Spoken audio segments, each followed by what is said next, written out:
In this video, we'll look at the 5 steps of antique chair restoration. Step 1, when we have a look at the actual armchair, we slightly tap the armchair to check if there is woodworm. When we tap it, what do we see? We actually do see a presence of dust falling out of the actual woodworm holes. This means that there is still woodworm inside it, which is active. Because sometimes you can have the actual woodworm holes, but when you tap it, there's no sort of light dusting falling out of it, which actually means that there was previously woodworm, but which is no longer active. So at that stage, it's not really a problem that needs to be addressed. Number 2, what you want out of an armchair is basically that the joints are sound and sturdy. So when you sit in the actual armchair, that it feels comfortable, that it's not wobbly, and that you don't feel like too sort of unsafe sitting in an 18th century armchair. What happens if the joints are not sound and sturdy? Then the restorer can put in these blocks here, which is called reblocking.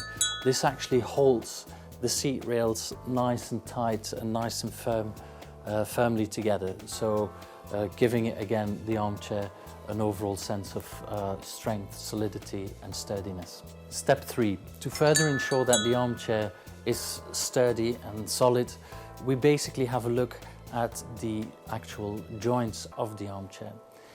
If the armchair, which in some cases is very possible, we can easily sort of dismantle the armchair, then it's not too difficult to put the joints back together. But in some cases, it's a rather sort of difficult process. So what happens then is that the furniture restorer basically injects glue with a simple syringe like this into the joints, and then after that is done, puts a clamp on the actual armchair to push the joints back together. This can be a process.